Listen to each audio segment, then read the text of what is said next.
applause.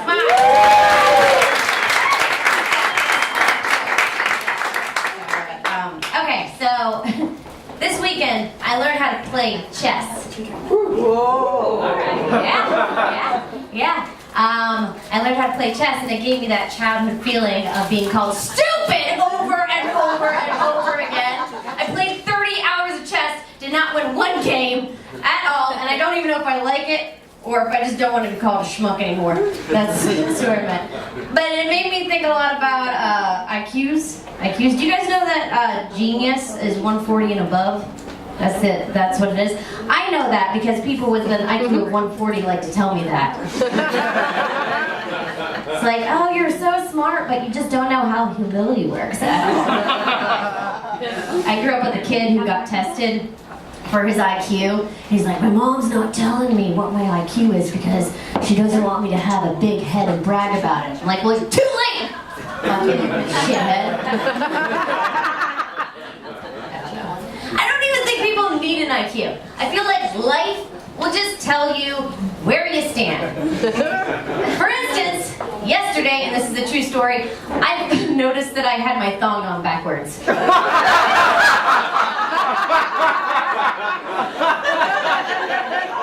That's where I'm at, guys. That's exactly where I'm at. Some of my teachers would always get on my case too. They're like, Amy, you're a smart girl, you just need to try harder in school. I'm like, okay. Well, let me just talk about you for a second. You are a chemistry teacher right now, a high school chemistry teacher.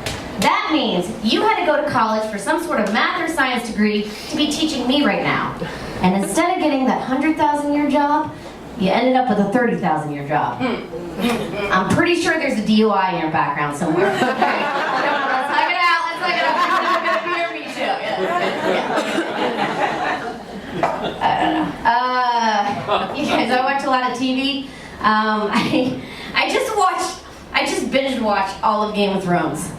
Recently, all of Game of Thrones. That's 70 hours of TV, you guys. 70 hours of TV. But I'm going to add an extra 10 hours to that also because of all the times I had to rewind. One, because they like to talk in that old-timey day talk, and I don't understand it. I think it's called British English. I don't know.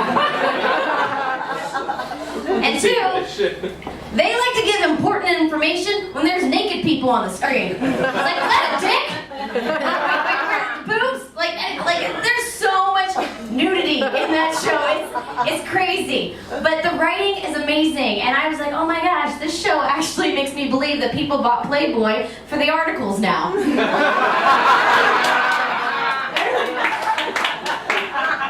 I'll tell you about one scene that I thought was amazing. It was like in season 3, I don't know, there was 2 prostitutes fisting each other. This is true. And then there was a monologue going on at the same time. I was like, wow, this writing is amazing. I need to tell my mom about this show.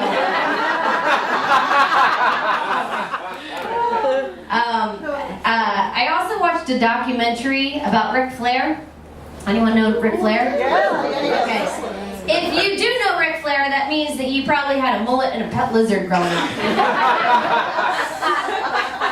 If you don't know Ric Flair, he's basically like this egotistical, his character was like this egotistical white businessman that got the best of everything, bleached blonde hair.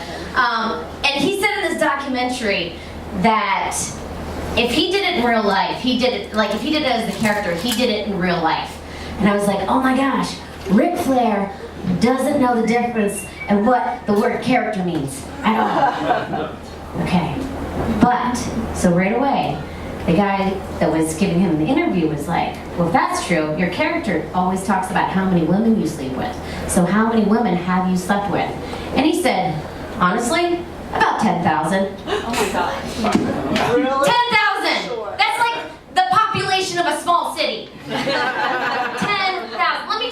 Let me just put this in perspective for you, okay? Historians say that 0.5 people 0.5 of the entire population of the world is somehow related to Genghis Khan.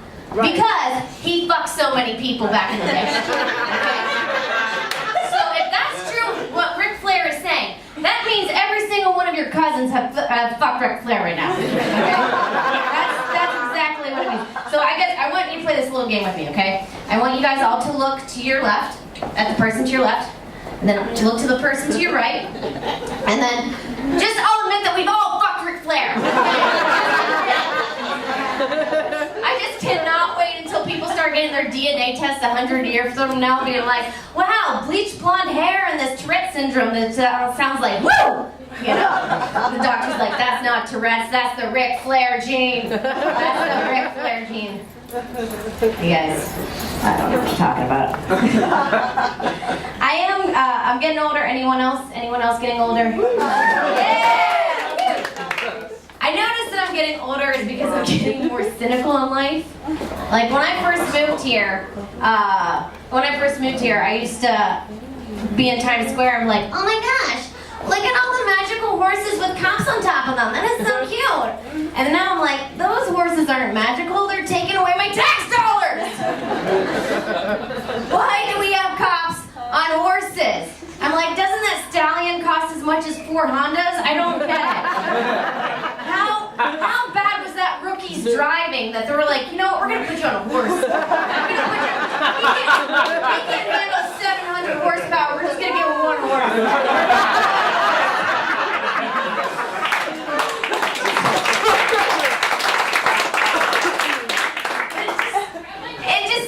It's just so much money because it's like, as far as I know, like stallions, like I've never seen a gaggle of stallions. That's like a lot of money. Like, no, but it's true because it's like the only people that I know that have that many stallions is like the oil billionaires and now NYPD. This is why I'm like, where are my tax dollars going? But on top of that, what are the purpose of the horses on the cops? I feel like if there was a shooting in Times Square, I would want an M16, you know? Instead, we're going back to 1600s and we're like, just! Let's get him! I don't know. Sully, this madam's name, we're going to... Never.